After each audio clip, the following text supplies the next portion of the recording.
לא, זה הבת שלי, כן, סליחה.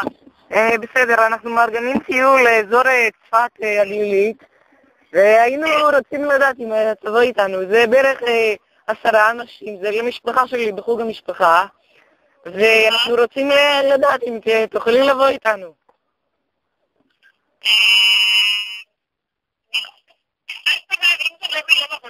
אין בעיה, זה יכול להיות יום שישי ולא יום עבודה שלי? ויום שישי זה נשמע לי פנטסטי. רק רגע, איילת, רק רגע. שמעון! מה? תדבר עם סולמית בקשר לטיול, זה כנראה יהיה ביום שישי הבא. אוקיי? הלו, איילת. רק מה שכן, אני פשוט לא יודעת בלי עד, בלי שום דבר. אוקיי. או שום פעל, דקה רגע. איילת. כן, אני אשמח שיחה קודם. כן, פשוט נגמרה לי הבטריה ואני חיברתי את זה עכשיו למטען. אני דיברתי גם עם גיסתי, שלומית, ושמעון! רק רגע, שמעון! בסדר, טוב, שנייה. כן, איילת, אני דיברתי עם גיסתי ואנחנו כנראה נדחה את הטיול, אז תגידי, אנחנו כבר אולי ניתן איתך קשר לגבי תאריך אחר. רגע, עוד פעם? שנייה, עוד פעם? הלו?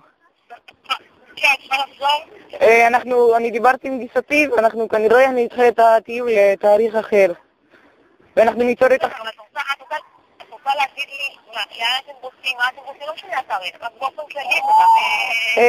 האמת שאנחנו חשבנו על צפת הגלילית, אבל עוד לא, אנחנו לא בטוחים על זה, אנחנו אולי נלך על... זה מאוד מאוד יפה עכשיו, בגליון גם מאוד ירוק, זה בכלל קצת יפה. כן, שמעתי ש... בסדר, שמעון, רק רגע, הלו. מי הפנה אותך אליי? רותי לה.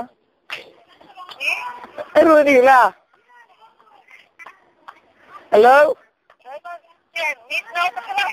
רותי לה. רותי? כן, רותי.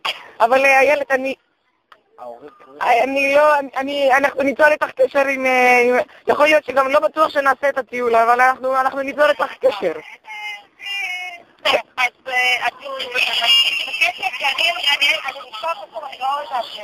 את תראי, אם אנחנו לא נתקשר, אז תראי את זה כמבוטל. להתראות. ביי.